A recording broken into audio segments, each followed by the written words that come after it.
Ya'juj dan Ma'juj adalah dua nama suku dari turunan Adam, sama dengan kita manusia. Nabi SAW sebutkan ciri-ciri mereka. Mata mereka sobekannya kecil sehingga mata mereka kelihatan seperti sipit, tapi bola matanya besar. Mereka memiliki rambut yang keriting dan mereka memiliki poster yang umumnya seperti poster manusia. Hanya saja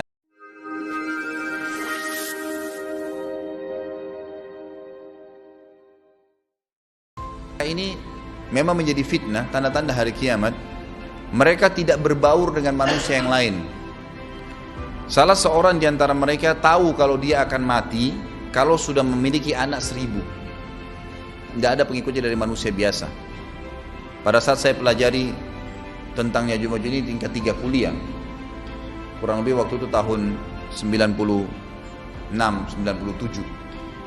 Dosen saya membuka kitabnya membahas masalahnya. Saya sempat tanya sendiri, saya bilang, Syekh, jumlahnya Ya'juj Ma'juj itu berapa banyak? Dia bilang tidak terhitung jumlahnya. Karena ada hadis yang berbunyi mereka akan mendatangi sebuah sungai, kalau tidak salah namanya Sungai Tibria. Sungai itu sekarang ada, besar. Bayangkan sungai ya, airnya banyak mengalir. Kata Nabi SAW, mereka akan mampir dan minum di situ. Mereka semua minum air sungai itu, dan yang terakhir dari mereka datang sudah nggak dapat air. Artinya air sungainya habis diminum. Bayangin berapa banyak jumlahnya tuh. Satu Jakarta aja sekarang kalau minum air sungai Ciliwung nggak habis. Mungkin nggak bakal habis kalau satu Indonesia pun minum. Bayangkan berapa banyak jumlah mereka tuh. Tidak terhitung. Nanti kan kita bacakan ayat-ayatnya tentunya. Banyak sekali ayat berhubungan dengan masalah itu. Tapi yang jelas pada saat itu Nabi SAW mengatakan, Allah berfirman kepada Isa, berkata, wahai Isa, aku akan mengeluarkan hamba-hambaku yang tidak ada seorang pun dari kalian bisa mengalahkannya, termasuk Isa AS, nggak bisa mengalahkan. Maka selamatkanlah dirimu bersama dengan pengikut-pengikutmu ke Gunung Tur namanya. Gunung Tur ini ada di Palestina ya. Ini rata-rata nanti hari kiamat ini di Syam, banyak negeri Syam kita. Maka Nabi Isa pun alaihissalam menyelamatkan diri dengan pengikutnya ke Gunung Tur yang diikuti sama orang-orang yang beriman. Lalu tentu yang bisa ikut yang terjangkau pada saat itu, karena dunia sangat luas. Maka yang tidak sempat ikut dengan Nabi Isa alaihissalam, mereka dibunuh oleh Ya'juj Ma'juj. Allah Subhanahu wa taala memberikan ciri khas mereka, artinya cirinya mereka ini, mereka dihimpit di sebuah gunung. Di surah Al-Kahfi dijelaskan oleh Dzulkarnain.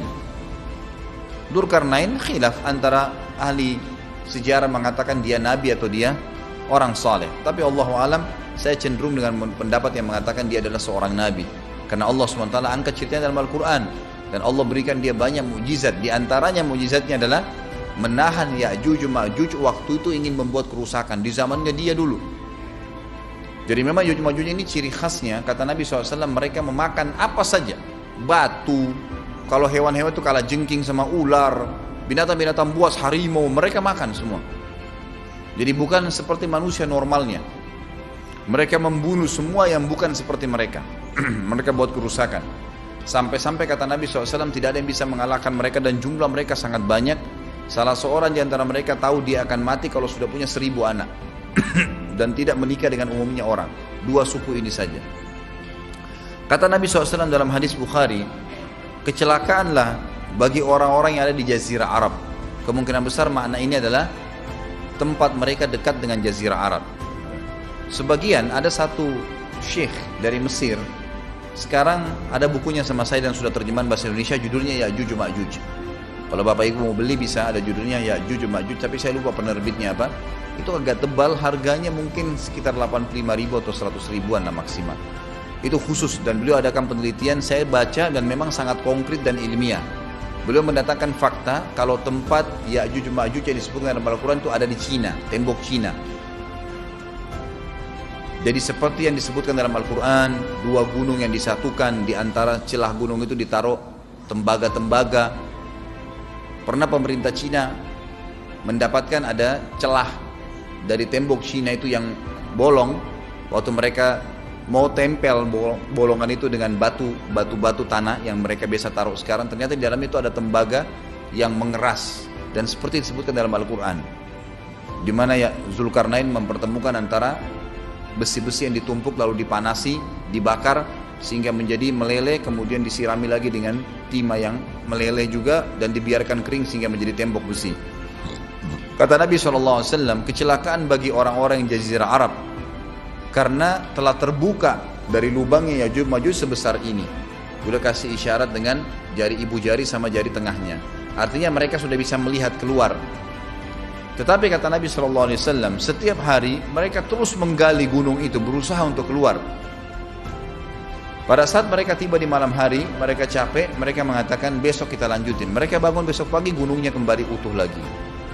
Sampai nanti waktu di mana Allah izinkan mereka keluar.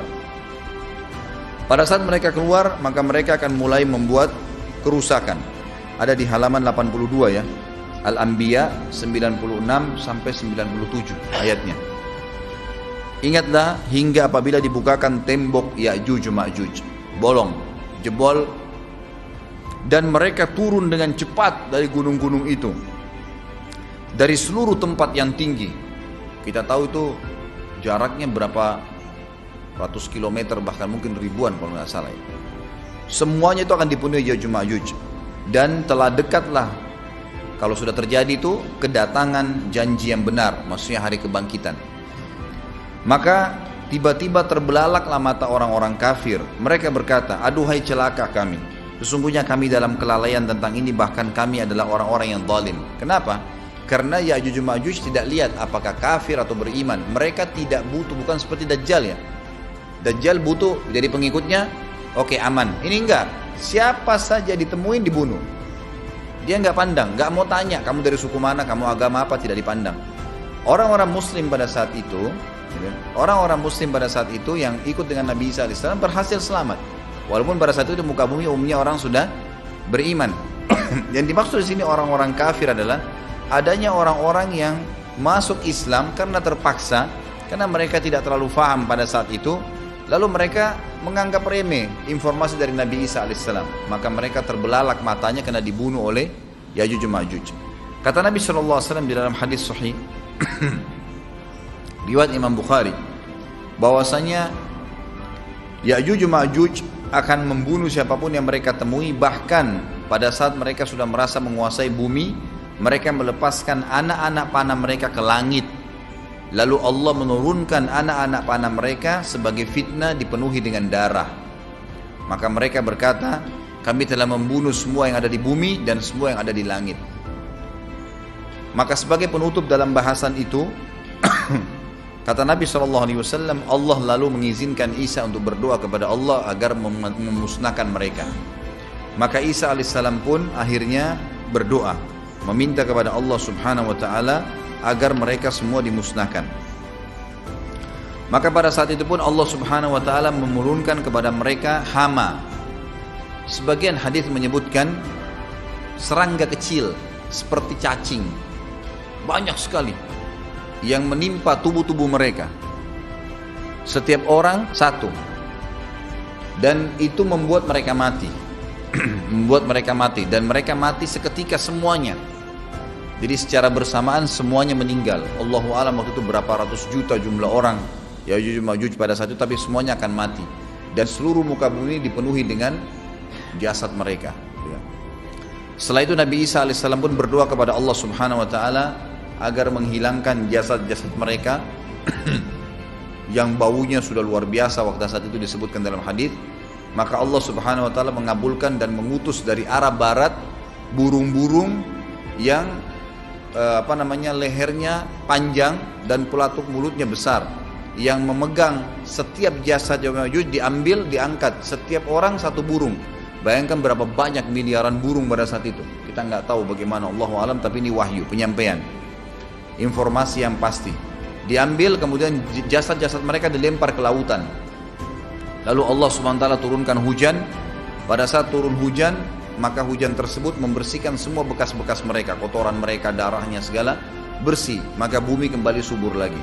Tapi tidak disebutkan berhubungan dengan masalah ini berapa lamakah kejadian tersebut terjadi. Kemudian setelah itu Isa alaihissalam memimpin lagi di muka bumi sampai beliau meninggal. Setelah Isa alaihissalam meninggal, kembali lagi sebagian besar manusia berbuat kekufuran. Kembali manusia berbuat kekufuran. Mereka kembali lalai, nggak ada lagi pemimpinnya karena terlalu banyak orang pada saat itu, maka ada yang kufur lagi.